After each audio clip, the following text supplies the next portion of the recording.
episode of my Quest to 4,000 Trophies series. So I've done a Quest to 2,000 trophies, a Quest to 3,000 trophies, a Quest to the top 200, and recently, since the skeleton traps have come out, I've sort of gotten sloppy with my rating, so I thought it was a perfect time to bring back my Quest series, and this time we're going to go for 4,000 trophies, and things are going to get crazier than ever. I've really been struggling recently since the skeleton traps have come out, and by really struggling, it's sort of like the most popular base design where you see the compartments on the outside, but this one has a little bit of a wrinkle, which is becoming more popular, where they have like a little side compartment. You can see the archer tower on the left-hand side and the archer tower on the right-hand side. Some people put their archer towers in that single compartment and some put mortars.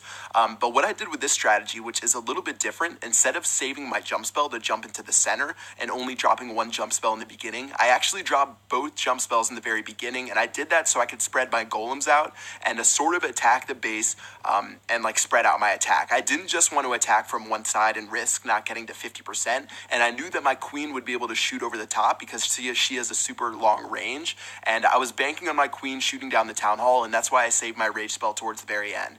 So in the end, it did work out. I did get to 55%. Most of the times this actually does work, and you can see I did get 29 trophies because there were a ton available. I think like over 40, maybe 44.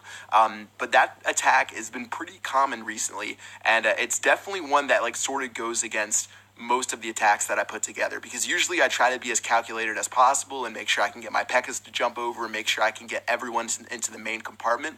But with that attack, I more or less focus on destroying all the buildings around the town hall, and then I focus on letting my queen sort of just wrap the raid up, and you sort of just have to pray that she gets it done, and most of the time she actually does, just based on the buildings that you destroy before the queen gets to the center. But anyways, let's go ahead and talk about this next raid. This guy did have his town hall on the outside, but unfortunately he had more than one trophy available, which is pretty rare. So I decided to go for the 2-star, and to do that, like I've mentioned in previous episodes, I'm sort of just spreading my golems out, spreading my heroes out, and letting those guys destroy the base. I try to save as many troops as I can. So you can see I still have 2 P.E.K.K.A.s, some of my spells left. I'm really just trying to hold on to those as much as I can and not waste them if I don't have to.